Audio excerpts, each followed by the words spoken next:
Hi ವೀಕ್ಷಕರೇ, ನೋಡಿ, ಕೊನೆಗೂ ಸರ್ಕಾರ ಪ್ರತಿ ಗೃಹಲಕ್ಷ್ಮಿ ಫಲಾನುಭವಿಗಳಿಗೆ ಭರ್ಜರಿ ಗುಡ್ಡಿಸ್ನ ಕೊಟ್ಟಿದ್ದು, ಒಟ್ಟು 3 ತಿಂಗಳಿಂದ ಬರಬೇಕಾದ 6,000 ಗೃಹಲಕ್ಷ್ಮಿ ಹಣನ ಇಂದು ಭಾನುವಾರ ಅಂದರೆ ಆಗಸ್ಟ್ 16ರಿಂದ ಕರ್ನಾಟಕದ 23 ಜಿಲ್ಲೆಗಳಿಗೆ ಜಮಾ ಮಾಡ್ತಾ ಇದ್ದು, ಆ ಜಿಲ್ಲೆಗಳ ಹೆಸರು ಯಾವುದು ಅಂದರೆ ಬಳ್ಳಾರಿ, ಬೀದರ್, ಕಲಬುರಗಿ, ಕೊಪ್ಪಳ, ರಾಯಚೂರು, ಯಾದಗಿರಿ, ವಿಜಯನಗರ, ಬೆಂಗಳೂರು ನಗರ, ಬೆಂಗಳೂರು ಗ್ರಾಮಾಂತರ, ರಾಮನಗರ, ದಾವಣಗೆರೆ, ಕೋಲಾರ, ಶಿವಮೊಗ್ಗ, ಬಾಗಲಕೋಟೆ, ಬೆಳಗಾವಿ, ವಿಜಯಪುರ, ಧಾರವಾಡ, ಗದಗ, ಹಾವೇರಿ, ಚಾಮರಾಜನಗರ, ಚಿಕ್ಕಮಗಳೂರು, ದಕ್ಷಿಣ ಕನ್ನಡ, ಹಾಸನ, ಕೊಡಗು, ಮಂಡ್ಯ, ಮೈಸೂರು ಮತ್ತು ಉಡುಪಿ ಈ ಜಿಲ್ಲೆಗಳಿಗೆ ಸರ್ಕಾರ ಕಳೆದ 3 ತಿಂಗಳಿಂದ ಬರಬೇಕಾದ 6,000 ಹಣನ ಜಮಾ ಮಾಡ್ತಾ ಇದೆ.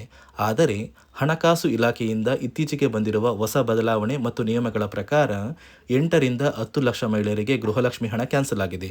ಆ ನಿಯಮಗಳು ಏನು ಮತ್ತು ಬದಲಾವಣೆಗಳು ಏನು, ಯಾವ ಫಲಾನುಭವಿಗಳಿಗೆ ಗೃಹಲಕ್ಷ್ಮಿ ಹಣ ಬರ್ತಾ ಇದೆ, ಯಾರಿಗೆಲ್ಲ ಹಣ ಕ್ಯಾನ್ಸಲ್ ಆಗಿದೆ ಅಂತ ನಾನು ನಿಮಗೆ ಈ ಒಂದು ವಿಡಿಯೋದಲ್ಲಿ ಸಂಪೂರ್ಣವಾಗಿ ತಿಳಿಸ್ಕೊಡ್ತಾ ಇದ್ದೀನಿ.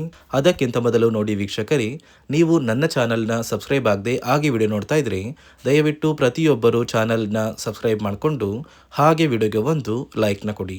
ಹೌದು ವೀಕ್ಷಕರೇ, ಸರ್ಕಾರ ಪ್ರತಿಯೊಂದು ಗೃಹಲಕ್ಷ್ಮಿ ಫಲಾನುಭವಿಗಳ ಬ್ಯಾಂಕ್ ಖಾತೆಗೆ ಈ ಆಗಸ್ಟ್ ತಿಂಗಳ ಹಣ, ಜುಲೈ ತಿಂಗಳ ಹಣ ಮತ್ತು ಜೂನ್ ತಿಂಗಳ ಹಣ ಒಟ್ಟು 3 ತಿಂಗಳ 6,000 ಹಣನ ಆಗಸ್ಟ್ 16 ಅಂದರೆ ಭಾನುವಾರದಿಂದ ಜಮಾ ಮಾಡ್ತಾ ಇದೆ. ನಿಮ್ಮ ಬ್ಯಾಂಕ್ ಖಾತೆಗೆ ಭಾನುವಾರ ಹಣ ಬರುತ್ತೋ ಬರೋದಿಲ್ಲೋ ಅಂತ ನೀವು ಕೇಳ್ಬೋದು. ಭಾನುವಾರ ಹಣ ಜಮಾ ಮಾಡುತ್ತೆ, ಆದರೆ ಸೋಮವಾರ ಸಂಜೆ ಅಷ್ಟರಲ್ಲಿ ನಿಮ್ಮ ಬ್ಯಾಂಕ್ ಖಾತೆಗೆ ಹಣ ಬರೋದು ಖಂಡಿತವಾಗಿಯೂ ನಿಜ. ಈಗಾಗಲೇ ಕರ್ನಾಟಕದ 23 ಜಿಲ್ಲೆಗಳಿಗೆ ಹಣನ ಜಮಾ ಮಾಡ್ತಾ ಇದ್ದೀವಿ ಅಂತ ಸರ್ಕಾರ ಆದೇಶ ಕೊಟ್ಟಿದೆ. ಆದರೆ ಹಣಕಾಸು ಇಲಾಖೆಯಿಂದ ಬಂದಿರುವ ಹೊಸ ಬದಲಾವಣೆಗಳು ಮತ್ತು ಹೊಸ ನಿಯಮಗಳ ಪ್ರಕಾರ ಈ ಬಾರಿ 8ರಿಂದ 10 ಲಕ್ಷಕ್ಕಿಂತ ಅಧಿಕ ಮಹಿಳೆಯರಿಗೆ ಗೃಹಲಕ್ಷ್ಮಿ ಹಣ ಕ್ಯಾನ್ಸಲ್ ಆಗಿದೆ. ಯಾವ ಕಾರಣಕ್ಕೆ ಕ್ಯಾನ್ಸಲ್ ಆಗಿದೆ ಅಂದರೆ, ಗೃಹಲಕ್ಷ್ಮಿ ಹಣ ಕೇವಲ ಕರ್ನಾಟಕಕ್ಕೆ ಸೇರಿದ ಫಲಾನುಭವಿಗಳಿಗೆ ಸಿಗಬೇಕು ಮತ್ತು ಕರ್ನಾಟಕದಲ್ಲೇ ಹುಟ್ಟಿ ಕರ್ನಾಟಕದಲ್ಲೇ ಇರುವಂತಹ ಪ್ರತಿ ಫಲಾನುಭವಿಗಳಿಗೆ ಸಿಗಬೇಕು. ಅನ್ಯ ರಾಜ್ಯದ ಫಲಾನುಭವಿಗಳಿಗೆ ಗೃಹಲಕ್ಷ್ಮಿ ಹಣ ಹೋಗಬಾರ್ದು ಅಂತ ಸರ್ಕಾರ ಇದೀಗ ಪ್ರತಿ ಫಲಾನುಭವಿಗಳಿಗೆ ನಿಯಮಗಳು ಮತ್ತು ಹೊಸ ಬದಲಾವಣೆಗಳನ್ನ ತಂದಿದ್ದು, ಈ ನಿಯಮಗಳು ಮತ್ತು ಬದಲಾವಣೆಗಳ ಬಗ್ಗೆ ಕೂಡ ನಾನು ನಿಮಗೆ ಸಂಪೂರ್ಣವಾಗಿ ತಿಳಿಸ್ಕೊಡ್ತಾ ಇದ್ದೀನಿ. ನೋಡಿ ವೀಕ್ಷಕರೇ, ಮೊದಲು ಸರ್ಕಾರ ಯಾವ ಕಾರಣಕ್ಕೆ ಗೃಹಲಕ್ಷ್ಮಿ ಯೋಜನೆಗೆ ಹೊಸ ರೀತಿಯ ಒಂದು ನಿಯಮಗಳನ್ನ ತಂದಿದೆ ಅಂದರೆ, ಇಲ್ಲಿ ಗೃಹಲಕ್ಷ್ಮಿಯಲ್ಲಿ ಸುಮಾರು 6ರಿಂದ 7 ಲಕ್ಷಕ್ಕಿಂತ ಅಧಿಕ ಮಹಿಳೆಯರ ಹತ್ರ ಒಂದು ವೋಟರ್ ಐ ಡಿ ಕಾರ್ಡ್ ಇಲ್ಲ. ಅಂದರೆ ವೋಟರ್ ಐ ಡಿ ಇಲ್ಲ ಅಂದರೂ ಕೂಡ ಅವರು ಸರ್ಕಾರದಿಂದ ಬರುವ ಗೃಹಲಕ್ಷ್ಮಿ ಹಣನ ಪಡಿತಾ ಇದ್ದಾರೆ. ಮತ್ತು ಸಾಕಷ್ಟು ಫಲಾನುಭವಿಗಳ ಒಂದು ಬ್ಯಾಂಕ್ ಖಾತೆ ಏನಿದೆ, ಆ ಒಂದು ಬ್ಯಾಂಕ್ ಖಾತೆ ಹೊರ ರಾಜ್ಯದ ಬ್ಯಾಂಕ್ ಖಾತೆ ಆಗಿದೆ. ಅಂದರೆ ಕರ್ನಾಟಕದಲ್ಲಿರುವಂತಹ ಫಲಾನುಭವಿಗಳು ಬೇರೆ ರಾಜ್ಯದಲ್ಲಿ ಹೊಂದಿರುವಂತಹ ಒಂದು ಬ್ಯಾಂಕ್ ಖಾತೆನ ಕೊಟ್ಟು ಗೃಹಲಕ್ಷ್ಮಿ ಹಣನ ಪಡಿತಾ ಇದ್ದಾರೆ. ಅದೇ ರೀತಿ ಸಾಕಷ್ಟು ರೀತಿಯ ಹೊಸ ಬದಲಾವಣೆಗಳು ಯಾವ ಕಾರಣಕ್ಕೆ ಬರ್ತಾ ಇದೆ ಅಂದರೆ, ಗೃಹಲಕ್ಷ್ಮಿ ಯೋಜನೆಯಲ್ಲಿ ಅರ್ಹವಿರುವ ಫಲಾನುಭವಿಗಳಿಗೆ ಅಂದರೆ ಕರ್ನಾಟಕದವರಾಗಿದ್ದು ಕರ್ನಾಟಕದಲ್ಲೇ ವೋಟರ್ ಐ ಡಿನ ಹೊಂದಿದ್ದು ಕರ್ನಾಟಕದ ಫಲಾನುಭವಿಗಳಾಗಿದ್ದು ಇವರ ಬ್ಯಾಂಕ್ ಖಾತೆಗೆ ಹಣ ತಲುಪಬೇಕು, ಬೇರೆ ಫಲಾನುಭವಿಗಳಿಗೆ ಯಾವುದೇ ಕಾರಣಕ್ಕೂ ಹಣ ತಲುಪಬಾರ್ದು ಅಂತ ಸರ್ಕಾರ ನಿರ್ಧಾರ ಮಾಡಿದೆ. ಇದೇ ಕಾರಣಕ್ಕೆ ಸಾಕಷ್ಟು ಫಲಾನುಭವಿಗಳು ಗೃಹಲಕ್ಷ್ಮಿ ಯೋಜನೆಯ ಒಂದು ಅರ್ಹರ ಪಟ್ಟಿಯಿಂದ ಕ್ಯಾನ್ಸಲ್ ಆಗ್ತಾ ಇದ್ದಾರೆ. ಯಾರೆಲ್ಲ ಫಲಾನುಭವಿಗಳು ಸರ್ಕಾರಕ್ಕೆ ತೆರಿಗೆನ ಕಟ್ತಾ ಇದ್ದೀರಾ, ಗೌರ್ನಮೆಂಟ್ ಜಾಬಲ್ಲಿದ್ದೀರಾ ಮತ್ತು ಇನ್ಕಮ್ ಟ್ಯಾಕ್ಸ್ನ ಪೇ ಮಾಡ್ತಾ ಇದ್ದೀರಾ, ಇಂತಹ ಫಲಾನುಭವಿಗಳ ಹೆಸರನ್ನ ಇನ್ನು ಮುಂದೆ ಸರ್ಕಾರ ಗೃಹಲಕ್ಷ್ಮಿ ಯೋಜನೆಯಿಂದ ಕ್ಯಾನ್ಸಲ್ ಮಾಡಿದೆ. ನಿಮ್ಮ ಒಂದು ರೇಷನ್ ಕಾರ್ಡ್ BPL ರೇಷನ್ ಕಾರ್ಡಿಂದ APL ಆಗಿದ್ರು ಕೂಡ ನೀವು ಗೃಹಲಕ್ಷ್ಮಿ ಯೋಜನೆಯನ್ನು ಪಡೆಯೋದಕ್ಕೆ ಅರ್ಹರಾಗಿರ್ತೀರಾ. ಮತ್ತು ನೀವು ಹೊಂದಿರುವಂತಹ ಒಂದು ಮೊಬೈಲ್ ನಂಬರ್ ಬೇರೆ ಇರುತ್ತೆ. ಇದೇ ಕಾರಣಕ್ಕೆ ಕರೆಕ್ಟ್ ಆಗಿರುವಂತಹ ಒಂದು ಮೊಬೈಲ್ ನಂಬರ್ನ ಕೊಟ್ಟರೆ ಆದಷ್ಟು ಬೇಗ ನೀವು ಮರು ಅರ್ಜಿನ ಹಾಕಿ ಗೃಹಲಕ್ಷ್ಮಿ ಹಣನ ಪಡ್ಕೋಬೋದು. ಅದೇ ರೀತಿ ನೀವು ಹೊಂದಿರುವ ಬ್ಯಾಂಕ್ ಖಾತೆ ಏನಿದೆ, ಆ ಒಂದು ಬ್ಯಾಂಕ್ ಖಾತೆನ ನೀವು ಆ್ಯಕ್ಟಿವ್ ಆಗಿ ಇಟ್ಕೋಬೇಕು. ಅಂದರೆ ಯಾವುದೇ ರೀತಿಯ ಒಂದು ವಹಿವಾಟನ್ನು ನಡೆಸ್ತಾ ಇಲ್ಲ ಅಂದರೆ ನಿಮ್ಮ ಒಂದು ಬ್ಯಾಂಕ್ ಖಾತೆಗೆ ಗೃಹಲಕ್ಷ್ಮಿ ಹಣ ಖಂಡಿತವಾಗಿಯೂ ಬರೋದಿಲ್ಲ.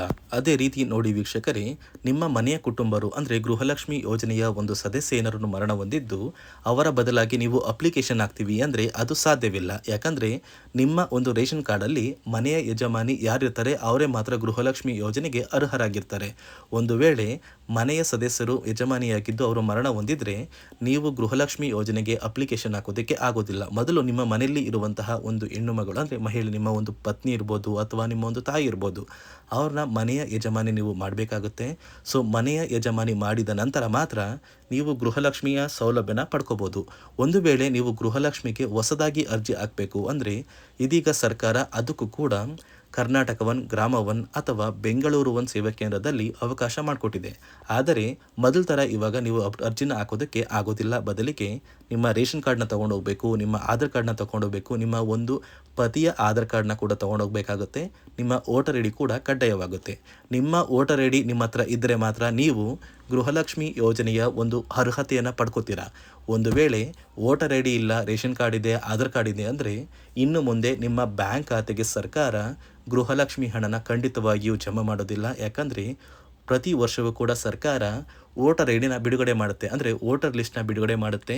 ಈ ಒಂದು ಲಿಸ್ಟಲ್ಲಿ ಕೆಲವು ಫಲಾನುಭವಿಗಳ ಒಂದು ಹೆಸರನ್ನ ಕ್ಯಾನ್ಸಲ್ ಮಾಡುತ್ತೆ. ಒಂದು ವೇಳೆ ನಿಮ್ಮ ವೋಟರ್ ಐ ಡಿ ಏನಾದರೂ ಕ್ಯಾನ್ಸಲ್ ಆಗಿದ್ದರೆ ನಿಮ್ಮ ಬ್ಯಾಂಕ್ ಖಾತೆಗೆ ಗೃಹಲಕ್ಷ್ಮಿ ಹಣನ ಸರ್ಕಾರ ಕ್ಯಾನ್ಸಲ್ ಮಾಡುತ್ತೆ.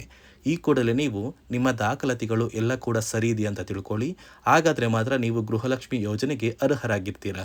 ಸರ್ಕಾರ ಯಾವ ಕಾರಣಕ್ಕೆ ಈ ರೀತಿಯ ಹೊಸ ಬದಲಾವಣೆಗಳನ್ನ ತರ್ತಾ ಇದೆ ಅಂದರೆ ಇಲ್ಲಿಯವರೆಗೂ ಸುಮಾರು 60 ಕೋಟಿಗಿಂತ ಅಧಿಕ ಮೊತ್ತನ ಸರ್ಕಾರ ನಷ್ಟ ಮಾಡಿಕೊಂಡಿದೆ. ಅಂದರೆ ಫಲಾನುಭವಿಗಳು ನಮ್ಮ ಕರ್ನಾಟಕದವರೇ ಅಲ್ಲ, ಅಂತಹ ಫಲಾನುಭವಿಗಳಿಗೂ ಕೂಡ ಸರ್ಕಾರದಿಂದ ಹಣ ಹೋಗಿದೆ ಮತ್ತು ಸಾಕಷ್ಟು ಫಲಾನುಭವಿಗಳು ಮರಣ ಹೊಂದಿದ್ದಾರೆ. ಅಂತಹ ಫಲಾನುಭವಿಗಳಿಗೂ ಕೂಡ ಹಣ ಹೋಗ್ತಾ ಇದೆ ಮತ್ತು ಫಲಾನುಭವಿಗಳು ಹೊಂದಿರುವ ಬ್ಯಾಂಕ್ ಖಾತೆ ಕೂಡ ಆ್ಯಕ್ಟಿವ್ ಇಲ್ಲ. ಅಂತಹ ಫಲಾನುಭವಿಗಳಿಗೂ ಕೂಡ ಹಣ ಹೋಗಿದೆ ಮತ್ತು ಸಾಕಷ್ಟು ಫಲಾನುಭವಿಗಳು ಏನು ಮಾಡಿದ್ದಾರೆ ಅಂದರೆ ಅವರ ಮನೆ ಕುಟುಂಬದ ಯಜಮಾನಿ ಅಂದರೆ ಹೆಡ್ ಆಫ್ ದ ಫ್ಯಾಮಿಲಿ ಇರ್ತಾರಲ್ಲ, ಸೊ ಆ ಒಂದು ಮಹಿಳೆ ಮರಣ ಹೊಂದಿರ್ತಾರೆ. ಸೊ ಏನೋ ಒಂದು ಕಾರಣದಿಂದ ಮರಣ ಹೊಂದಿದ್ದು ಅವರ ಬ್ಯಾಂಕ್ ಖಾತೆಗೆ ಬರುವ ಗೃಹಲಕ್ಷ್ಮಿ ಹಣನ ಒಂದು ATM ಮೂಲಕ ವಿತ್ಡ್ರಾ ಮಾಡಿದ್ದಾರೆ ಮತ್ತು ಫೋನ್ಪೇ ಮೂಲಕ ಟ್ರಾನ್ಸ್ಫರ್ ಮಾಡ್ಕೊಂಡಿದ್ದಾರೆ. ಇದೀಗ ಸರ್ಕಾರ ಈ ರೀತಿಯ ಒಂದು ಹೊಸ ಬದಲಾವಣೆಗಳನ್ನ ಜಾರಿಗೆ ತಂದರೆ ಯಾರಿಗೂ ಕೂಡ ಗೃಹಲಕ್ಷ್ಮಿ ಹಣ ಮೋಸ ಆಗೋದಿಲ್ಲ ಮತ್ತು ಪ್ರತಿ ಫಲಾನುಭವಿಗಳಿಗೆ ಹಣ ಬಂದೇ ಬರುತ್ತೆ ಅಂತ ಆದೇಶ ಕೊಟ್ಟಿದೆ. ನೀವು ಕೇಳ್ಬೋದು ವೀಕ್ಷಕರೇ, 3 ವರ್ಷದಿಂದ ಯಾವುದೇ ಕಾರಣಕ್ಕೂ ನಮಗೆ ಗೃಹಲಕ್ಷ್ಮಿ ಯೋಜನೆ ಹಣ ಮಿಸ್ ಆಗಿಲ್ಲ. ಸೊ ಇದೀಗ ಏನಕ್ಕೆ ಸಡನ್ ಆಗಿ ಈ ಥರ ಬದಲಾವಣೆಗಳು ಬರ್ತಾ ಇದೆ ಅಂದರೆ ಸರ್ಕಾರದಿಂದ ಕೆಲವು ಅಧಿಕಾರಿಗಳು ಒಂದು ಚರ್ಚೆ ನಡೆಸಿದ್ದಾರೆ. ಒಂದು ಸಭೆಯಲ್ಲಿ ಗೃಹಲಕ್ಷ್ಮಿ ಯೋಜನೆಯ ಕುರಿತು ಒಂದು ಸಭೆ ಮಾಡಿದಾಗ ಅಲ್ಲಿ ಗೃಹಲಕ್ಷ್ಮಿ ಯೋಜನೆಯಲ್ಲಿ ಸಾಕಷ್ಟು ರೀತಿಯ ಲೋಪದೋಷಗಳು ಕಂಡು ಬಂದಿದೆ. DBT ಮೂಲಕ ನಿಮ್ಮ ಬ್ಯಾಂಕ್ ಖಾತೆಗೆ ಹಣನ ಹಾಕಬೇಕಾದ್ರೆ ಸಾಕಷ್ಟು ಫಲಾನುಭವಿಗಳಿಗೆ ಹಣ ಹೋಗ್ತಾ ಇದೆ. ಸಾಕಷ್ಟು ಫಲಾನುಭವಿಗಳಿಗೆ ಹಣ ಹೋಗಿದ್ರು ಅವರ ಬ್ಯಾಂಕ್ ಖಾತೆಗೆ ಜಮಾ ಆಗ್ತಾ ಇಲ್ಲ, ಬದಲಿಗೆ ಆ ಒಂದು ಹಣ DBTಯಲ್ಲೇ ಸ್ಟಕ್ ಆಗ್ತಾ ಇದೆ ಮತ್ತು ಸರ್ಕಾರಕ್ಕೂ ಕೂಡ ಆ ಒಂದು ಹಣ ಬರ್ತಾ ಇಲ್ಲ. ಮತ್ತು ಸರ್ಕಾರ ಹಾಕಿರುವ ಹಣ ಇನ್ನೂ ಕೂಡ ಹಾಗೇ ಇದೆ. ಸಾಕಷ್ಟು ಫಲಾನುಭವಿಗಳು ಆ ಒಂದು ಹಣನ ಯೂಸ್ ಕೂಡ ಮಾಡ್ತಾ ಇಲ್ಲ, ಅಂದರೆ ಅದು ಬ್ಯಾಂಕ್ ಖಾತೆಯಲ್ಲಿ ಹಂಗೇನೆ ಇದೆ. ಇದೇ ಕಾರಣಕ್ಕೆ ಸರ್ಕಾರ ಈ ರೀತಿಯ ಹೊಸ ಬದಲಾವಣೆಗಳನ್ನ ತಂದಿದ್ದು. ನೋಡಿ ವೀಕ್ಷಕರೇ, ಪ್ರತಿ ಫಲಾನುಭವಿಗಳಿಗೆ ಕೊನೆಗೂ ಗೃಹಲಕ್ಷ್ಮಿ ಹಣ ಬರ್ತಾ ಇರೋದು ನಿಜ. ಆದರೆ ಸರ್ಕಾರದಿಂದ ಈ ಏನೆಲ್ಲ ಬದಲಾವಣೆಗಳು ಬಂದಿದೆ ಇದನ್ನು ನೀವು ಪಾಲಿಸಿರ್ತೀರಾ.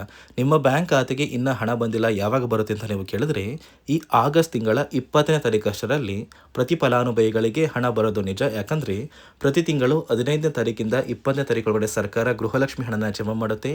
ಈ 5 ದಿನಗಳಲ್ಲಿ ನಿಮ್ಮ ಬ್ಯಾಂಕ್ ಖಾತೆಗೆ ಗೃಹಲಕ್ಷ್ಮಿ ಹಣ ಖಂಡಿತವಾಗಿಯೂ ಬರುತ್ತೆ. ನಿಮ್ಮ ಸ್ನೇಹಿತರಿಗೆ ಇನ್ನು ಗೃಹಲಕ್ಷ್ಮಿ ಹಣ ಬಂದಿಲ್ಲ ಅಂದರೆ ಅವರಿಗೆ ಈ ಒಂದು ವಿಡಿಯೋನ ಶೇರ್ ಮಾಡಿ, ಅವರ ಬ್ಯಾಂಕ್ ಖಾತೆಗೂ ಕೂಡ ಗೃಹಲಕ್ಷ್ಮಿ ಹಣ ಬರ್ತಾ ಇದೆ ಅಂತ ತಿಳಿಸಿ.